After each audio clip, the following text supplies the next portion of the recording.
Before we start with the video, I want to thank everyone watching, and if you like content like this or would even like to have a part 2 with Stuart Haber and Scott Stornetta, maybe even do a space on Twitter, let me know down in the comments, and also let me know who you would like to have on the channel next. But with that being said, enjoy today's session.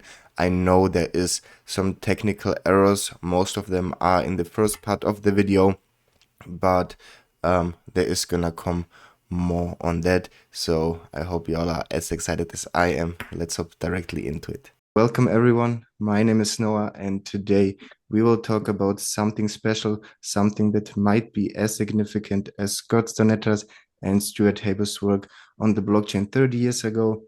Now, I'm not alone today. I'm very happy to have Stuart Haber and Scott Stornetta here with me, and we will talk about the work prior to Bitcoin on the blockchain and then get to Shermark, because right now everyone has heard of AI or has also used it, and that is where secure digital identities come into place. So I welcome Scott and Stu. Feel free to introduce yourselves. We're both pleased to be here, or at least also I'm pleased to be here. I'm Stuart Haber. And I'm Scott Stornetta, and I agree with Stuart. I'm also pleased to be. So Stuart and I did the original, as you alluded to, we did what people now call the blockchain. We did sort of the foundational work for the blockchain while we were researchers at Bell Communications Research. And a couple of years ago. A few years ago.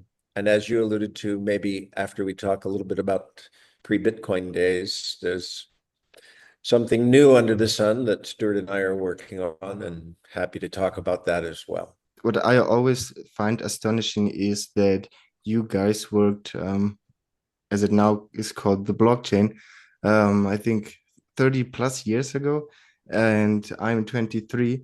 And this is really astonishing to me, and where I also always start to view the market differently, because everyone is right now in a hurry with the technologies and the different cycles that have to happen and how the market has to react. And 99% don't even know where we come from, how blockchain was created, and why we are here where we are, and that we are still basically at the beginning of this whole evolution, because you set the base layer with the blockchain, and now you are also utilizing the blockchain. As I saw Scott in another interview, he mentioned that it's used blockchainish, if I can say it like this. And yeah, the evolution is just continuing. And maybe you want to touch on your early work first before we hop into Shermark, and give us a few insights of what you did back then. I'm all ears. I'm happy to hear Stuart tell us. Okay.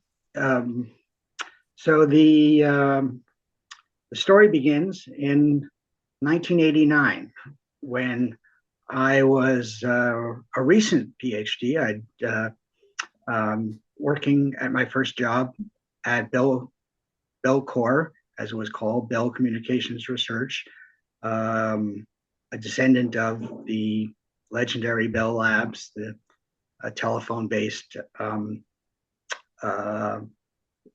research lab.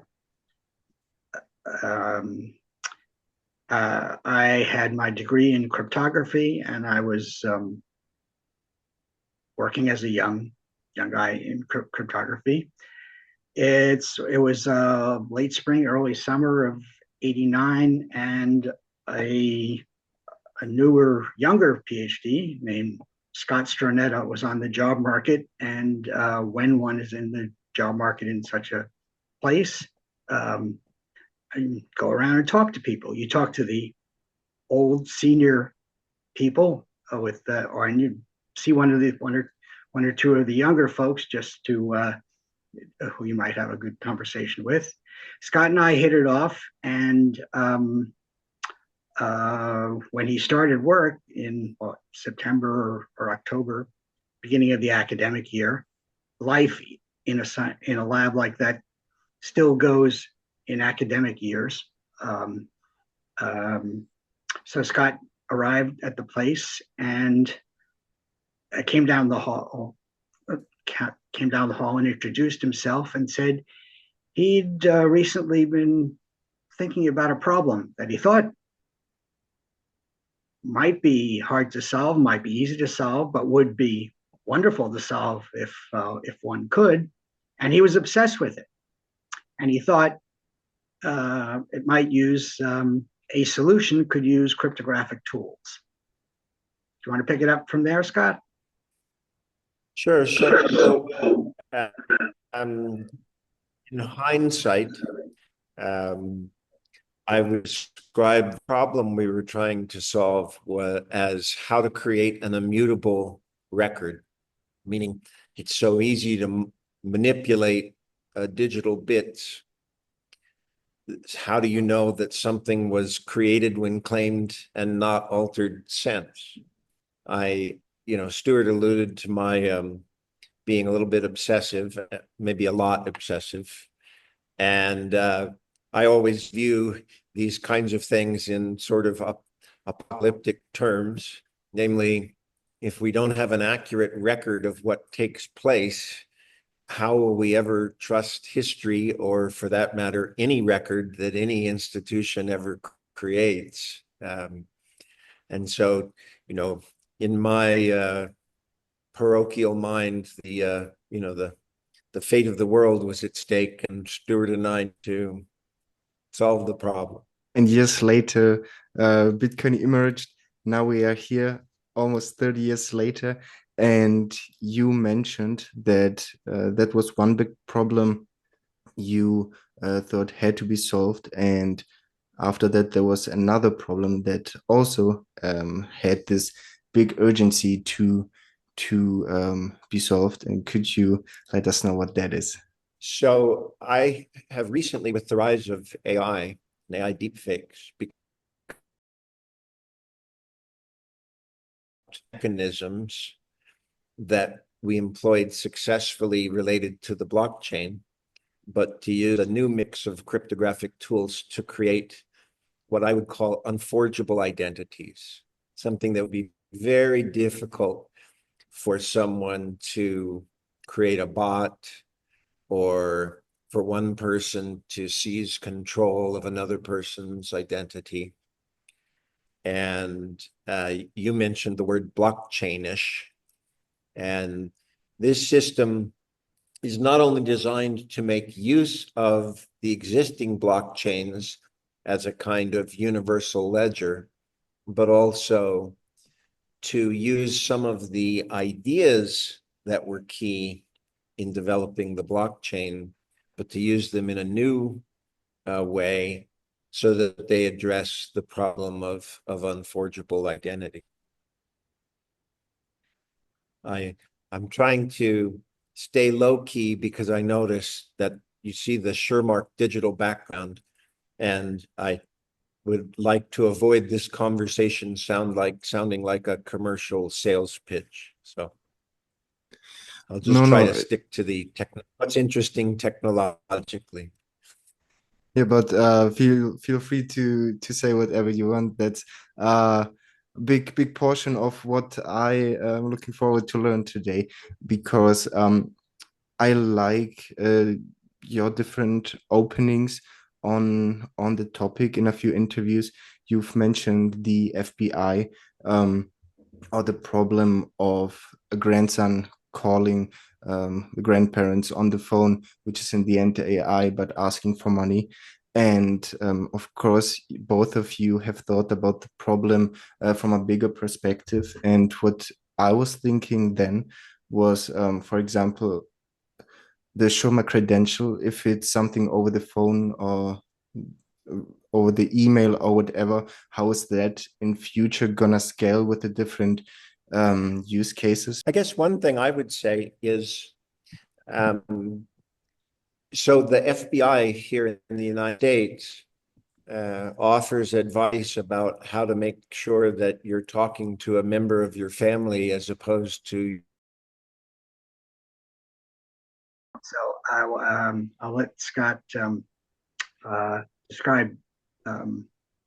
Noah was was asking about the first rolling out of Suremark for um, the elections in Utah in the fall, and asked Right. So what that we was we like. received a grant.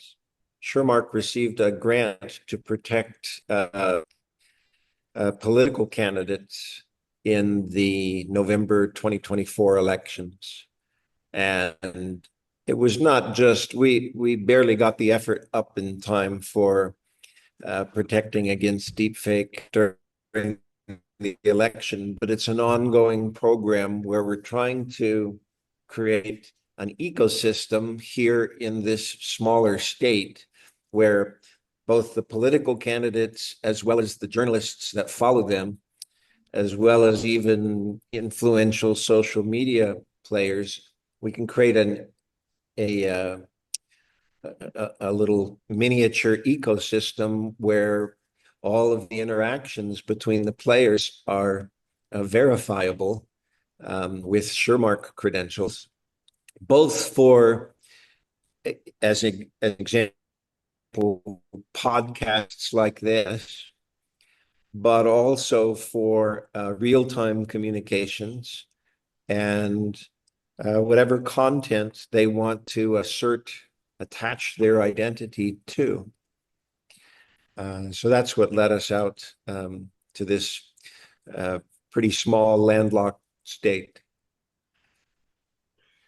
And a question towards that, when you talk about direct communication or it being connected in different social media apps, can this process get automated, or do I have to sign everything by myself? Because in the end, it's gonna be a lot coming out if it's podcasts or little shorts made out of it, some text, some tweets or whatever. How does that look? Yeah, well, Stuart is the expert when it comes to dealing with small snippets of a larger document, if you will. Maybe you should speak to that, Stuart.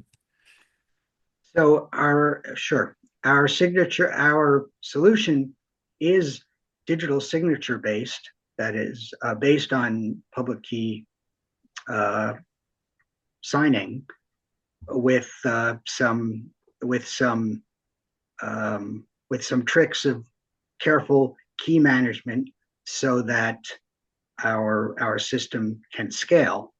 Uh, um, we hope to scale at least slightly beyond the state of Utah. Nothing against the people there, but the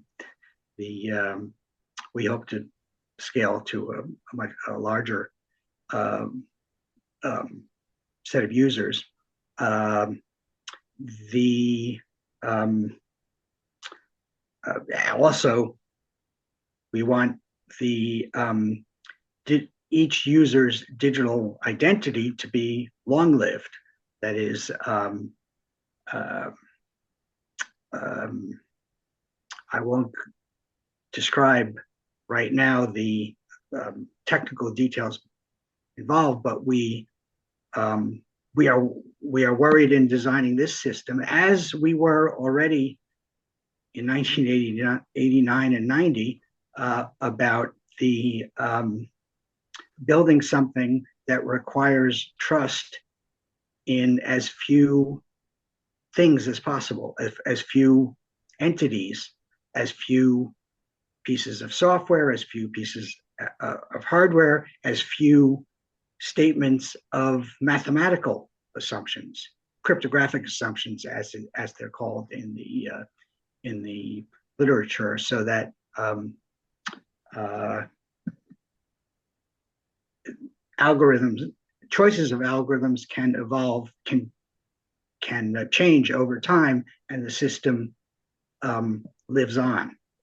So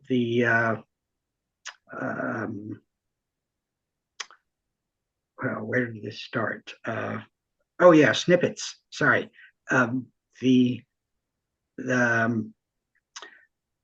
When somebody right now in the system as it's currently working, a user signs a piece of content, which could be an entire video. It could be a document. I mean, a PDF document, or a comment on somebody else's document, for example. But one signs an entire bit string, an entire file. But there are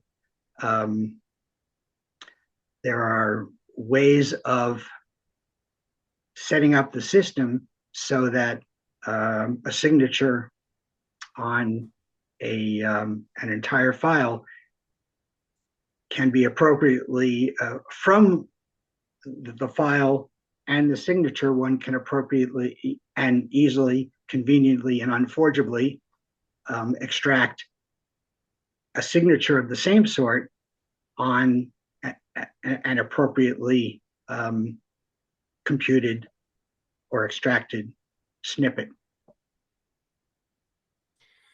And can those things also work for, let's say, emails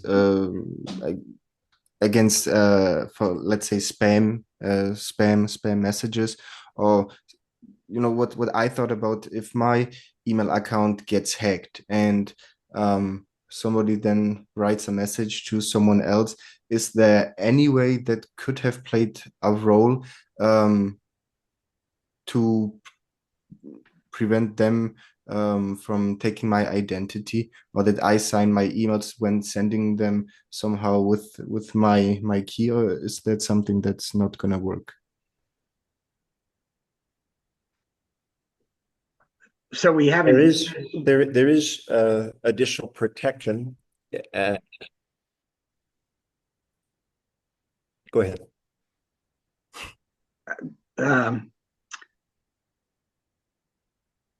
I'm sorry. We have not implemented something for email, but that's this effort is less than a year old, so we're growing, and we could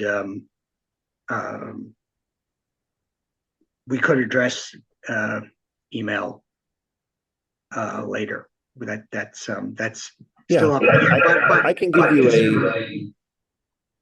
Go ahead, Scott. I'm sorry. I was just saying that I could give you a similar example that we can handle right now. Sure. And this might appeal to the Bitcoin community in particular, because the Bitcoin community may well remember when a year ago in February, the chairman of the SEC here in the United States, the Securities and Exchange Commission, who'd sort of been in a running battle against, if you will, cryptocurrencies, his Twitter account got hacked. And the people that hacked it immediately issued a notice, an official notice, saying that Bitcoin ETFs had been approved. That was a huge market-moving event. Yes. That it moved the the value of Bitcoin by many billions of dollars, the market cap. And then about 45 minutes later, the Securities and Exchange Commission regained control of their X.com account and said, please ignore that message. It wasn't real. Part of what made it particularly credible is that this notice had been long expected. And in fact, within a week or two, the official notice came out. But the point I would emphasize, and then I want to show the similarity to your email question, is that there were people that assumed that was true, and it didn't out to be. Now, chairman had a SureMark credential, even would not have been able to produce an official statement with his credentials. And so those that for whom it really mattered following the statements. Something I also have written down, if we're just gonna continue there, was showmark content, which is, I guess, a feature where if I have content out of a video, can tell me if it's authentic or not. Could you tell me about that? Sure. So, the recent interest in AI deepfakes comes because we see all of these photos or videos or recorded phone messages or so forth claiming to be one person when in fact that person had nothing to do with the creation of the thing. And many people have responded to that using AI techniques to detect AI deepfakes. And we feel that that's a very challenging proposition because we think that AI deepfakes will become easier and easier to create with higher and higher fidelity, more and more realistic, and that using AI to detect the difference between the two is going to be harder and harder. And so we've chosen a very different approach to attacking the problem. Namely, we've made it possible to credential essentially any content that you participate in as being authentic or not. In the United States, we have a situation, for example, in political campaigns where at the end of a radio message or a short video, the candidate says, I am so and so, and I endorse this message. And what we're really doing is building a technical version of that for any image that you see, or any auto recording, or any video that you see. We can add on this thing at the end that basically says, I am who I claim to be, and I endorse this message. Now, you might say, oh, but that means you'll only see favorable things. You'll never see a political candidate that's, put in a bad light.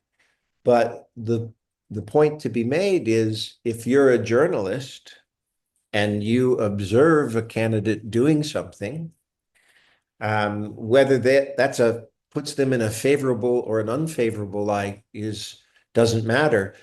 You, as the journalist, if you have a Shermark credential, can simply say, I am such and such journalist, and I claim that this very thing happened.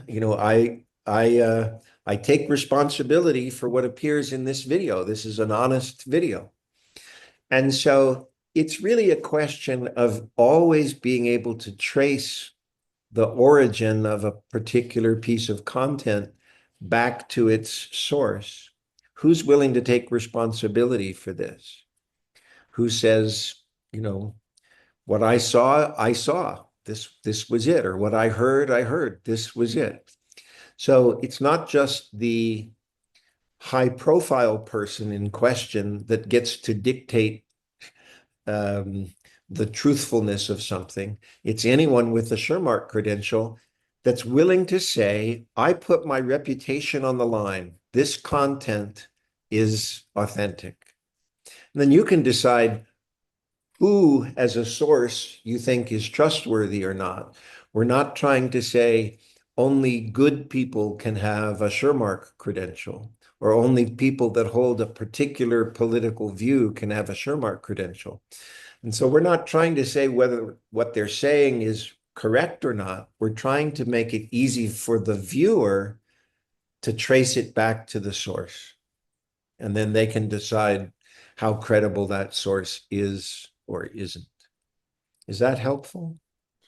A lot, a lot. And that just brings me back to the more people at the end we get in, the bigger and more secure it gets. So you can really see the correlation to proving the integrity of digital records, and now having secure digital identity on how it is basically structured, which is very interesting. And I guess the way I think of it is, um, it would be nice if we had not one good idea, but two good ideas. well, your first good idea was already a bit ago, so I think it's time for another one. Let's see. Anyways, for Shermark, now that you've got running for around, I guess, 7 months, what do you have planned maybe for 2025, 26? Is there some interesting things? We certainly have a lot of interesting things planned, but I've been around startup companies for many, many years, and you learn a few things about what sort of separates the ones that actually continue and succeed from the ones that never quite realize their promise. And one thing I've learned is to be very low on the hype side. In other words, you talk about what you're able to do now, and you hope it's interesting to some people. And then when you're able to do something else, then you announce that. Otherwise, people end up imagining how wonderful what they have is going to be and never quite getting around to delivering on their initial promises. So that's the lesson I've learned. And I've learned it, to be clear, I've learned it the hard way. I've I've worked with lots of companies that things didn't work out, and often it's because they kept talking about this wonderful future they were going to have, but they weren't focused enough on the wonderful present that they had. There's an old joke in the investment world, and I've tried to find the source and I've had trouble finding it, but I think it's a great quote. This is an investor that talks about startup companies that come to him asking for investment. And he says this, he says, every entrepreneur wants to tell me how they're going to get from A to Z. And I just want to hear how they're going to get from A to B. And so we're just at the B stage. And so, yes, do I think there's lots of interesting things that we'll see in 2020, at the end of 2025 and 2026? I sure hope so. But all I really want to talk about is what actually works today. Um, and if that's not exciting enough for people, then, you know, my apologies. It's all, we're pedaling as fast as we can. Exactly, and I mean the present is all that can work. You can worry about the past, you can worry about the future, but if it doesn't work in the present, well, you're not gonna get anywhere.